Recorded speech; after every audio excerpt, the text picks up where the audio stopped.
Hello, Ben here, and welcome to episode 33 of Benjy's Cafe podcast.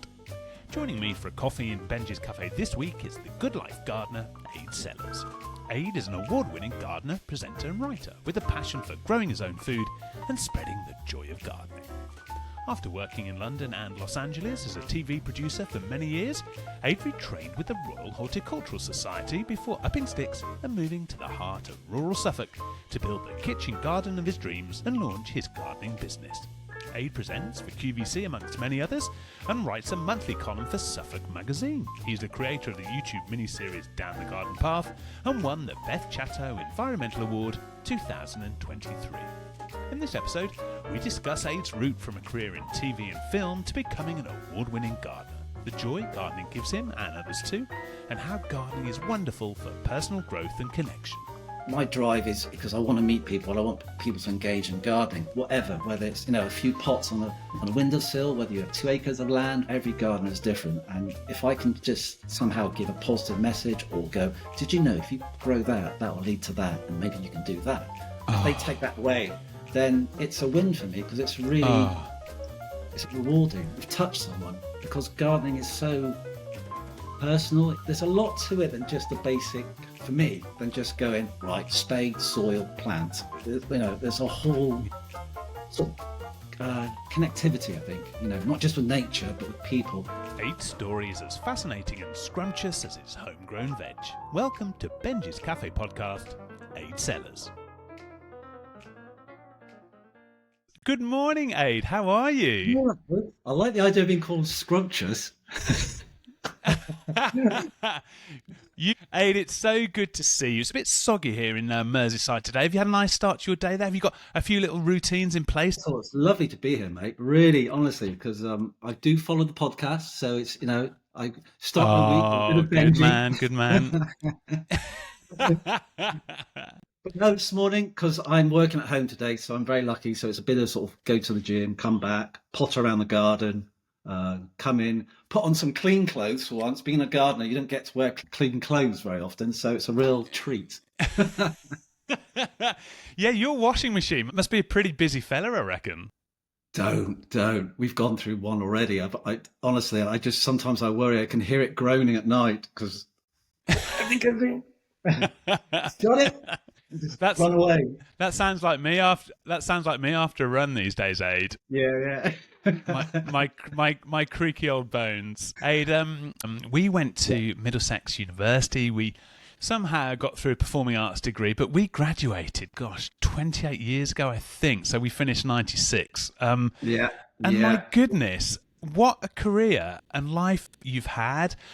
We haven't spoken for a good number of years, but suddenly you popped up as the Good Life gardener on the socials, on the old Instarunicus. And I was like, my goodness, what a wonderful work-life career balance. The outdoors, the embracing that world out there that's kind of on our doorsteps. And had that always been something you enjoyed as a child? Or the garden's always been in my family. My dad, he was a gardener, and I kind of when I do my kind of garden talks, I go into it and I sort of say, gardening's always been in the blood. At a young age, I always have early memories of watching Gardener's World, and Friday night was always a treat because I could stay up late with my dad and watch Gardener's World with him. And because of Gardener's World, it always put my dad in a good mood. So then I was guaranteed a cheeky episode of Starsky and Hutch. So really, I was kind of the boy. I was leading the Friday night dream of flowers, flares, and fast cars. What more can I want? So for me, gardening has always been in the blood. Like I said, Dad was the gardener, but years of living in London, you're always renting. You're a jobbing actor. So the idea of investing in a garden was kind of, you didn't have much money and you're always giving it to the landlord. So my gardening then is what people now call urban gardening. So I was sort of building little sort of raised beds. I was growing rhubarb out of wheelie bins and all that kind of stuff. So, and as the years went on and I kind of made the step from the front of the camera to behind the camera, I then became an editor and director, and I had I traveled Europe and I went to America and I met some weird and wonderful actors, presenters, people with passion for nature, and it was fantastic. But But all the while, this whole thing of gardening was creeping up and creeping up and creeping up. And when I wasn't, off in LA doing what I was doing, I was getting back to the garden or getting back to the allotment. And that's where the passion was. And it got to a stage where I just thought, this is, Pandora's box has been opened. There's no going back. I've got to do something here. And it was my wife, because she used to work in film and she had a big career working in production. And then we bought this little house, and it was a wreck, and it had this garden which was a wreck. And my wife then was the gardener, and she got a call to go and film in Europe for 4 months. So she handed me a packet of seeds. Wow. She handed me the tomato plants my dad grew, and she said, "Don't kill my garden." So I had a summer on my own. I had a summer on my own, and when I wasn't DIYing the house, because we bought this house and it was an absolute wreck, I was out in the garden. And by the end of the summer, I kind of created flower beds, a secret garden, patio. And then I kind of thought, hang on, something's twigged here, something's twigged. And then the next couple of years, I started growing veg in amongst the flowers. And what happened then, I quickly outgrew the garden. And then Soph, my wife, said, "Well, what about an allotment?" And I was like, "We'll never get an allotment. We'll never get an allotment." And we got one within a week. And then that was my school of learning. So for the next couple of years, the allotment doubled in size, and I was growing all those weird and wonderful vegetables and making mistakes, which I always encourage people to do because that's how you learn. And with gardening, when you make a mistake, quite often you realize, I didn't know I could grow that. I didn't know that would taste like that. I didn't know that flower would look like that. So I always encourage people, don't be afraid to make mistakes. So go for it. But what happened, passion was growing. The film career was waning because the suits were moving in and creativity was being sort of sucked out of my industry, as it were. Right. So all my focus was on the gardening. And so then my wife again suggested, "Well, why don't you get yourself some RHS qualifications?" And I went, "Okay." So I went off to school, got my RHS qualifications, and that wasn't enough. So then on weekends when I wasn't working away or filming or whatever, I had a few gardening clients. And then I was gardening for them, and it was lovely and great. Wasn't enough. And then finally in 2016, my wife and I, we had then a blog called Agents Afield, and it'd been shortlisted for an award by the Garden Media Guild. And we were very, pardon the pun, we were very green, because we thought, shall we go? I mean, will Monty be there? What should we do? So we went, and it was very plush. It was at the Savoy, and we were up for what was called Blog of the Year, about gardening. So we were at the table at the very back on our own, as it were, and I was convinced, all these famous people in the gardening world was there, and then there was little us at the back, and I was convinced this is great, but we're not going to win. And then I always remember they were serving pudding. And it was sticky toffee pudding. And I started eating, and then our award came up, and I was like, "Oh, that's nice." And then they went, "The winner is Agents Afield." And of course, I had sticky toffee pudding in my mouth. And my wife is quite shy, and so she was like a rabbit in headlights, and she was like. So then we had to do the long walk through the Savoy, all the tables, and all the famous gardeners, and all that. God. And then it was. I don't know if you've heard of Joe Swift. He's on Gardener's World regularly. Yeah. And I remember I turned to him, we were walking through, he didn't know who I was. And he saw us, and he was clapping, he was going, and because I wanted to smile and say thank you. So I turned to him, but I had sticky toffee pudding. And then we had to go up the stage, take the award. I couldn't talk to the host because I had sticky toffee pudding. I thought, that's it, get back to the table. But then we had to do the press photos in front of the sponsor boards. And so to this day, I've kept this photo of myself and my wife. My wife, like I said, looks like a rabbit in headlights. So the photo is her going, and there's me with the sticky toffee pudding face going. So that is the photo. That photo is the moment I went, I want a career in horticulture. That was it. What I love is that moment when you received those awards. Was that the moment where you thought, okay, this isn't just a hobby anymore? Was it quite a gradual process to think, actually, I can start to educate and inform people, start gardening like I started myself? Yeah. Hindsight is a great thing because you look back on it and you can see the stepping stones and the progress and the change. And when you're in the eye of the storm, you don't always see these things, do you? Because you're in the moment and everything's around you. But that moment, joking aside, was clarity. Because I remember the next morning I went to the allotment. I was just thinking, this is a moment. I need to change things up. We're only coming round once, and you got to go for these things. And I've been very lucky because I've always had that kind of mentality, and that's thanks to my dad. Do what you do, but do the best you can, and just try. All you can do is try. Don't be afraid to try. I don't know if it's our creative backgrounds or start in life, but it's almost like you have a little bit of fearlessness there. For years we're sort of juggling jobs, fighting for jobs, and it's so brave to recognise those moments which you did with gardening. And I think that's wonderful that you had the courage. And not only was it making you happy, but it was a life moment where you thought, I can help spread the joy of gardening here and its importance for people as well.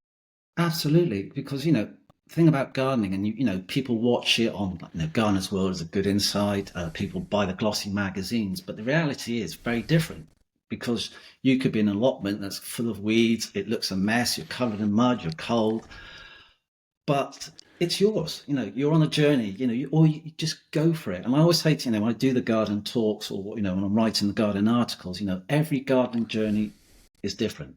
Every person is different. Don't compare yourself to anyone else. Of course, take on knowledge, take on experience, all that kind of thing, but make your journey you, and don't compare yourself to anyone else. Because that's what like with, we're talking now through the internet and social media, and for gardening personally, social media I regard as a bit of a double-edged sword. It can be great. It can be a great tool for the gardener, because we can look at photos of beautiful gardens, have weird and wonderful conversations with gardeners right across the world. But there's the negative side. Even you look at Instagram. Instagram, for example.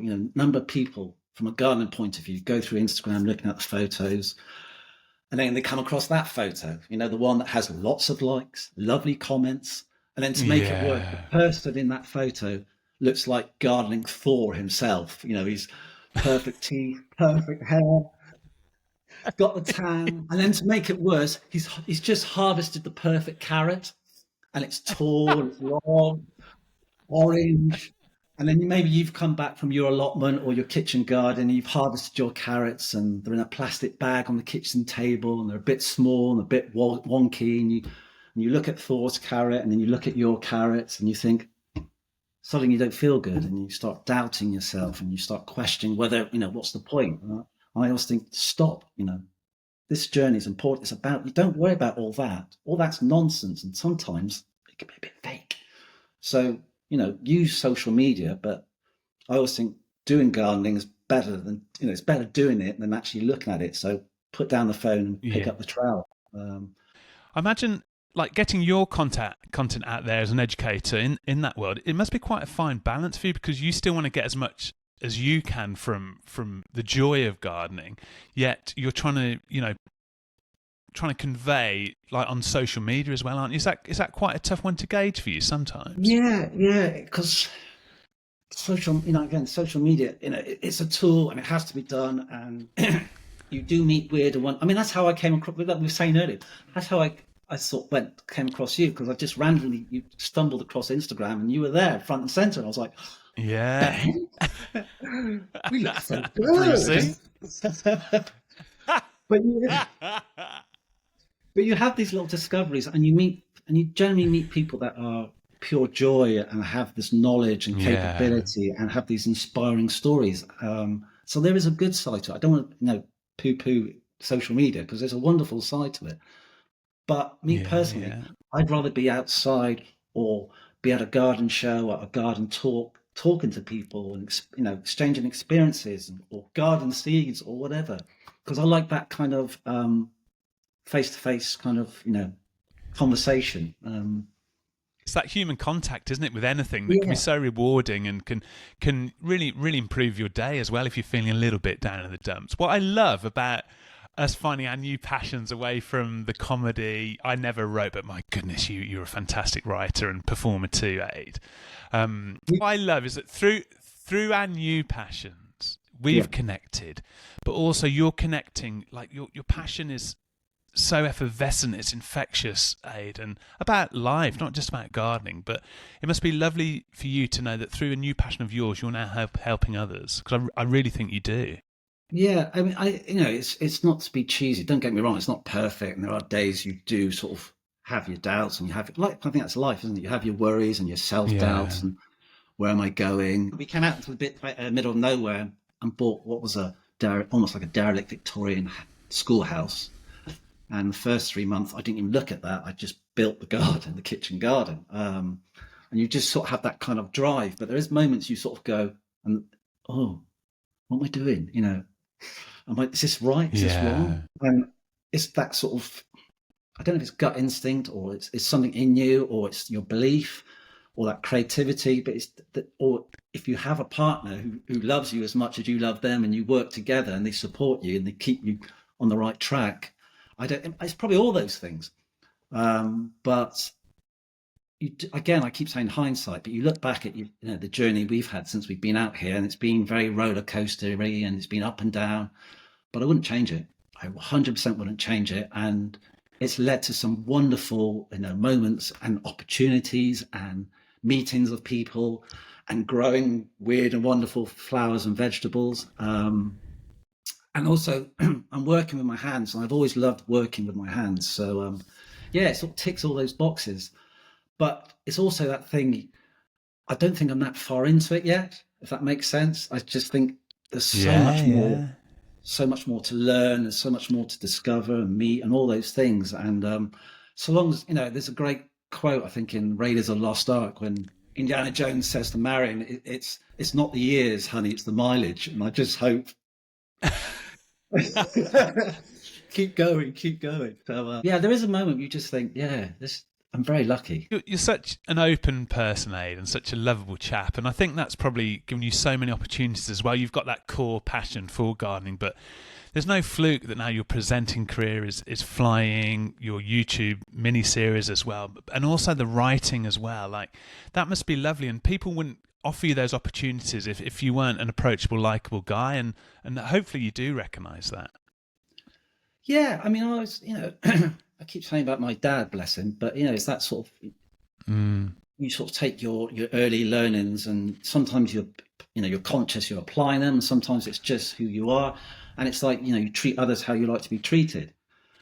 And going back to the days of acting, which is a tough, any form of creativity, whether you're an actor, director, painter, it's a tough gig. It's a really tough gig, and you've got to have that inner drive and that inner confidence just to keep going and believing in your art. And that's a good foundation for me, because that's those early years where you're kind of trying to find your way in the world, you're bustling around, you're rubbing shoulders with people. And growing up, as you probably know, all I wanted to be was the next Rick Mail. That was it. That was it. All I wanted it to be was Rick Mail with a little bit of Billy Connolly, Robin Williams mixed in, a little tiny bit of Kenny Everett, and that was it. So my university days were 3 years of writing, basically writing Rick Mail plays. I mean, you know that. And bless him, he's still with me today. And when I do my garden talks, I try and keep it positive. I try and keep it light. Try and bring in humour. And language that I hope people relate to and understand. Because I don't want to hit them with Latin words. I don't want to, get all slobbery about what I'm trying to teach, because I want that rapport and I want that laughter, and I want people to be able to feel comfortable to make mistakes or ask questions, however silly they might think they might be, because they're not. There's no silly questions. You've got that acting and the comedy background, Aid, and you can dip into that when you are doing your talks, because, imagine you can be chatting about gardening to audiences of all sizes, and, it's also about, you can gauge a crowd, can't you, and then pitch your content accordingly. Yeah. Well, I always remember, is it Hugh Thomas? You have the comedy guy, Hugh Thomas. Yeah, my goodness. 10 seconds. You go on stage, you've got 10 seconds to weigh up the audience and whether the audience like you. Whether that's true or not, I know it's debatable, but I've always had that in the back of my head. So when I go on, like this year, I was very lucky. I hosted the Urban Garden stage at Gardeners World Live at Birmingham NEC back in June. Back in Oh, June. So it was wonderful. So I was there a whole week. I had the whole stage. The stage was, not my stage, but I was hosting it and looking after the speakers and the guests, and you have all sorts of weird and wonderful people in your audience, and you have different types of speakers, and you've got to basically, it's kind of like a blind date. You want to get the audience to like the speaker, and the speaker to feel relaxed to talk to the audience, and you're like the Cilla Black. You're kind of bringing these people together and trying to create a rapport. So you use humor and you use kind of self-deprecation a little bit. I don't like to make fun of people, so I use myself as the butt of the jokes. yeah. And there is, just so there's a nice atmosphere. And when there's a good, relaxing atmosphere, then people will engage more. People will ask questions more. And I think, humor is just a great way to get to know someone and to make someone feel relaxed and confident. Yeah, yeah. I love that. It must be a similar buzz when you've delivered a cracking talk on gardening, your love of it, to when you finish one of your stand-up gigs back in the day, because Yeah. it's you've almost put yourself out of your comfort zone, and you're educating people, I guess. Yeah, absolutely. It's that you said about the buzz. My drive is because I want to meet people. I want people to engage in gardening, whatever, whether it's, a few pots on a windowsill, whether you have 2 acres of land, whatever, every every gardener is different. And if I can just somehow give a positive message or go, did you know if you grow that, that will lead to that, and maybe you can do that. And if they take that away and then they come back at the end of the season, or I get an email or whatever, a message saying, thumbs up, that really worked, or thumbs down, that didn't work, but I can try again next year, then it's a win for me, because it's really rewarding. It's a lovely, like, you've touched someone, because gardening is so personal. It's you're going into someone's free time, you're going into someone's home or their garden, and you're saying, have you thought about maybe trying this, maybe try that? And if they take that on board, they have faith in you, they believe in you, and it works. Or if it doesn't work, but it leads to something else that they didn't know they could grow, then it's another win-win. So there's a lot to it than just the basic, for me, than just going, right, spade, soil, plant. There's a whole sort of connectivity, I think, not just with nature, but with people. It's like a new phase of your life, and we mentioned before the chat, and if followers of the podcast will know that I'm now 18 months alcohol free, and it's just mind blowing. If you're the sort of person who can just try to connect with people, take a little bit of chance in life, so many avenues can open up, and if they don't work, it doesn't matter. But it's just dipping your toe and trying. I think it's wonderful through your love of gardening that you're just connecting with more people, and you just do not know what difference that might make to their lives. I think it's so wonderful. Oh, bless you, mate. It is, it is, because life is a struggle, as we know. And you're only, like I said earlier, I think you're only coming around once, so you've got to seize those opportunities whenever, whatever shape of. Because sometimes you don't know this is an opportunity, until you're in it, you start get going, and then you slowly think, oh, there's something going on here. I'm gonna go with this. Yeah. So I don't know whether it's that sort of being creative, or being from a very sort of a family where I had a dad that said, just go for it, son. And I probably think it's probably a bit of both. But from the creative point of view, as you know, being an actor, you've got that one audition. You've got to go for it. You've got to go 100%, all singing, all dancing, whatever you need to do to get that gig. And I've tried to have that through my life. When life offers you or throws you a bone, you've got to be able to take it and run with it, and because you don't know where it's going to take you. I didn't think, 10 years ago, I was working in London. I've been working in London for 20 years. I was working at 20th Century Fox. I was sort of making films, trailers, shooting in Europe, London, LA, meeting, like I said, all sorts of weird and wonderful actors. Wow. And, if someone said to me then that, 10 years from now, you're going to be out in rural Suffolk, in knee deep in shit, and you're going to love it, and you're going to be growing all sorts of things, I probably would have gone, really? I'm going to get cold, I'm going to get wet, I'm going to get muddy. I don't think so. Life just throws you a bone and you go for it, and you just follow you go on that journey, and you go with an open mind, because And it's not just Yeah. about the destination. It's who you meet along the way or what Oh, happens along the way. But the reality is, it's really difficult. Whatever path you follow, you're going to fall down. You're going to, have failings. You're going to have insecurities. But it's how you get around it or over it or through it and how you push forward. Because if you've got that drive, if you've got that kind of, I want to do this, then the only person who can do it is you. If you've got a desire, if you've got a passion, if you've got something you want to achieve, you've got to learn how to do it. So you've got to go for it. for anybody who's thinking, oh, I'd love to just try planning a few bits and bobs at home who might not have much Yeah. space, where would you start? What? Yeah, well, I always start with what do you like eating? That's the first thing I'd say. Because if you grow, say, rows upon rows of cauliflowers and no one in your house likes cauliflower, then you've wasted your time and effort. So, you know, because I'm taking a little sidetrack. When I had an allotment, I had these old boys around me, and they were wonderful. They were proper, hardcore gardeners, and took me a few years to get in there and get them to sort of accept me, as it were. But they would grow rows upon rows of these old, cauliflowers and carrots, and I had this old boy next to me called John, and every year he'd grow rows upon rows of turnips. And they would sit in the soil and they would grow and they would grow and they would bolt. And eventually John would come along, lift them, throw them on the compost pile. So I said to him one year, I said, why don't you eat your turnips? And he kind of went, well, to be honest, boy, I don't really like turnips. So it's like, why'd you grow them then? He goes, well, it's better to grow something than nothing at all. And I often use, I often think about John, because John did teach me a lot. But I think, if you're lucky enough to have a bit of gardening space, or you want to, an area you want to grow something, grow what you like to eat.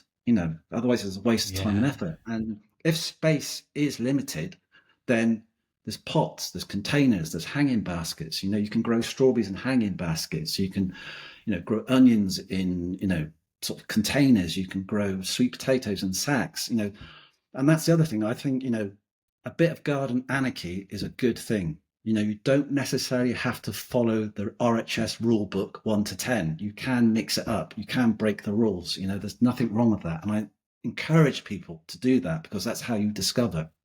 I mean, yes, you should have, Yeah. have the basic knowledge. If you're growing plants, in shade, they're not going to grow as well. If the soil's not great, it's not going to grow as well. But putting those things aside, break a few rules. If you haven't got space, grow things up a trellis, up a structure, trade in squash. It looks beautiful as well. So there's always a way to think outside the box, and there's always a way to grow something.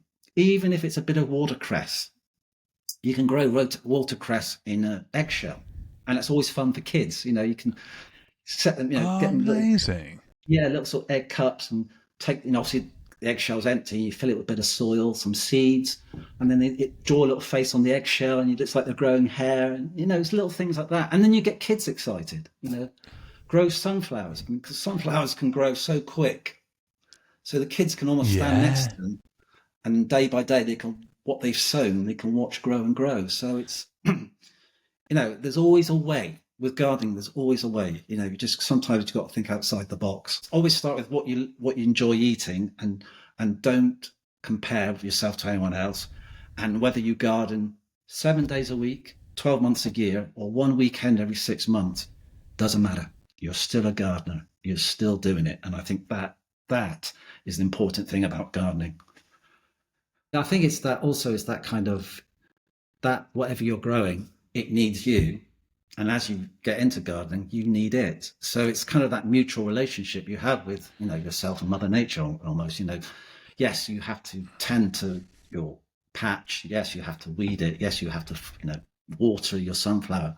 But also, you need it because you want to see it grow. You want to take the pleasure in eating that vegetable. You just want to, I spend so much time looking out my window in the months going, whoa, what is that grown yet? Is that done that yet? Is that, oh, there's a weed there, and that's that kind of sort of dual, give and take relationship. And I think that's the thing about gardening. It needs you and you need it. And it's not necessarily the practical side of it. It's, it's the emotional side. It's that kind of, there's a connection, you can be the alonest person in the world, but if you've got that sunflower that needs you, and you need it. There's something there. There's a connection, and I think that's what thing about gardening. There's so much going on that on the outside you don't realise. You just think, oh, bit of soil, bit of seed, watering, job done. But I think once you get, if you get into it, you'll see all these doors open up, and you sort of think, I need more. I need to learn more. I need to understand more. I love this. I want to share this. Gardening is nurturing. Whether you're nurturing a garden, the garden's nurturing you. So it's very much give and take. Oh, yeah. That's so great, Ade. Honestly, that's so beautifully put. Your YouTube miniseries is flying, getting nominated, winning awards. The idea behind Down the Garden Path, and I did a first series last summer, 2023, simply as what they call passion project. I just thought, I'm a filmmaker, and there's so many lovely people in the world that I think people need to know about or know their gardens, and everyone has a different gardening journey, and everyone comes to gardening in different ways. And sometimes I think people can be a bit, pardon the pun, stuck in the mud, that they think, I have to do it Monty's way. I have to do it the RHS way, and it's like, no, you can come at it any angle you want. And I just wanted to show half dozen people I filmed last year, and I went to their gardens and I just sat with them afterwards and talked to them like we're talking now. And I just recorded it. I asked them some key questions, how they got into gardening, what makes them smile, because I just wanted people to realise, gardening's open to anyone. And so I put it out there late last summer, got a lovely response, and I thought, oh, that makes me feel good. I'm going to do it again. It's another way of connecting to people through media, through the internet, whatever you. And I thought this year, I'm going to go out again and a whole new selection of people, try different a few more camera techniques. Because, like I say, I always want to try different things, but at the heart of it, it was all about getting people to go, oh, I didn't know you could do that, or I didn't know he came into gardening that way. Hopefully there's a rapport and a relationship or a place of learning that they'll come away going, I need to know more about that person, or, I want to get more into that type of gardening. And that's what it was. And it was a bit chaotic this summer, because I was here, there and everywhere. And I was at, like I said, Gardener's World, and I was at all these big garden shows. And I was sort of then going from there to North Wales to film a garden, or down to Somerset to film a garden. But I absolutely loved it. Every person I visited and I filmed, they'd welcome me in. I never met most of these people, but you just had this thing, they'd welcome you in, because gardening is a personal thing. And when you go into someone's garden or gardening space, it's a real personal thing, because they can have flowers that were passed on from their late mother. They can have flowers that remind them of their daughter. It's a real. So they were, to be welcomed into that's such a personal space, and to be allowed to film it, and then be allowed to have a conversation with them afterwards. It's a pretty unique and special thing. Because I think sometimes, when you watch things on television, it can get a bit blasé, and you don't really, you don't always appreciate what goes on behind the scenes. So for me, it was that kind of reward as well, and that trust. What I love is that you mentioned how watching Gardener's World with your dad, for your dad, would make him happy. What I love is that moment when your wife went away filming, gave you some seeds to plant and a tomato plant. That started to make you happy. And what I love is how your infectiousness for gardening is making other people happy now. It's just so lovely that there's this wonderful thing and connection from your dad through to you, the next generation. Hopefully you're going to be inspiring the next generation as well. Yeah, I'm not going to lie. There's moments. I do work with one chap who's called Lee Connolly, and he goes by the name of Skinny Jean Gardner. And for years, he's been trying to get gardening into schools, because he thinks it's really important. And it is really important, like a whole education for gardening. Yeah. Because, a few years ago, he did a documentary, and I filmed it, and we went around the UK for a week. And we visited all different schools, went from urban schools to very poor schools in Manchester. And we just got a whole different, weird, sad and happy experience of all these kids. And you come away thinking, geez, I remember we went to one school, Manchester, and Lee, who was kind of trying to get the gardening into schools, he's quite a big character, and he way he talks to the kids, he's larger than life, and they kind of look at him in awe. And he comes with all these seeds to give to them. And then we were talking to this one little lad, and I was filming it, and he was asking him questions. He was saying, "So, what do you garden?" And he said, "I don't." I said, "What do you mean? We live in a block of flats, and mummy can't afford seeds, and we were hoping you might be able to give us some." And you just go, Oh, "Geez." And then basically Lee went to the van and came back with boxes of seeds and went, "There you go. Take my watering cans. oh, And this little lad's face just went, pong. And you just hope, from that, just someone taking that time to go, it's all right, have this, see what you make of it. If you like it, do a bit more. And he just, his face just went ding. And you sort of think, oh, my good Lord. goodness. Yeah, and it does. Yeah. Again, it's another angle into gardening and what it can do for a community. What it can do for a school. There's other people like him who trying. They've set up community gardens. They've set up veg plots just to bring a community or a group of kids in to go. Yes, life is hard. You're having some horrible experiences, but hopefully this might give you something positive. And you can take that away and learn from it and immerse yourself, or not think about the world for a morning as you just dig the soil. So there's that side of gardening as well. And to be the man behind the camera and film that and then edit that, it's really kind of, without sounding again a bit corny or a bit cheesy, it's quite humbling. Yeah. Well, keep inspiring, keep helping, keep educating, and you must have some lovely little bits and bobs growing at home, Ade. Just love to ask my guests in Benjy's Cafe podcast, what's on the dinner menu tonight? Must be lovely to have something that you've grown. Is that on the menu tonight? Wow, well, there's always something in the garden. If you come for tea, Ben, you'll find out. I'll be honest, I do cook. I am a cook, but Soph is the cook, as it were. That was the whole thing when we first started. I was growing it, and Soph was taking the produce, and she still does, making these wonderful sort of recipes. And right now we've got cupboards full of chutneys, jams, all sorts of stuff, pickles, all that, all heading towards Christmas, all that kind of stuff.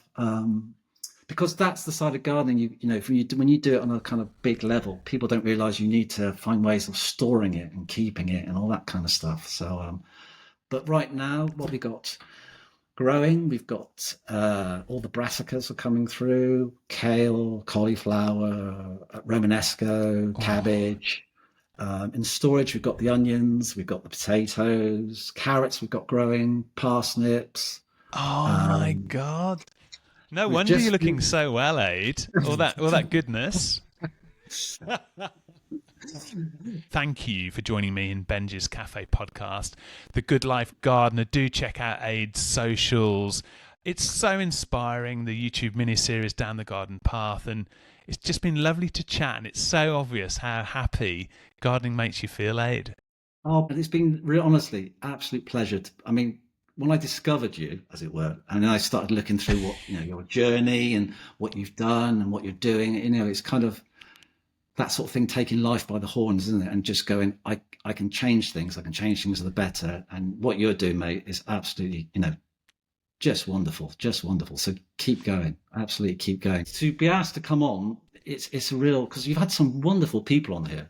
It's people like yourself who just really embrace life, who try to help others. There was a chap you had the other week, and I can't remember his name, but I think he kind of sums up, it's slightly different what he was talking about, but I think he sums up your podcast. And he said when he stopped drinking, he saw the sunrises or the sunsets, and it just made him go, oh my God, just the smile, the kind of the positive vibe he got. And I think that's what this podcast does. And I just thought, when I listened to him say that, I thought, there you go. That kind of captures what this is all about. And I think that captures what you are doing. So keep the sunset and the sunrises going, my friend. Ade, you're an absolute star. And, well, the sunset's going to be glowing today especially. So, Ade Sellars, The Good Life Gardener, thank you so much for joining me in Benjy's Cafe podcast. Thanks, Ben. Absolute pleasure. Thank you so much, mate.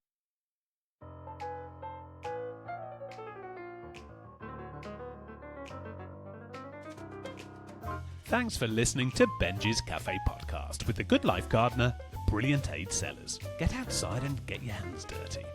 Make sure you hit follow so every episode gets sent straight to your phone. Tell your friends, tell your family. And if you can, please leave a review. No booking required and a brand spanking new episode every Tuesday. Just find us wherever you get your podcasts. In episode 34, I'm joined by the actor Robert Hans. I'll get the kettle on. Have a great day.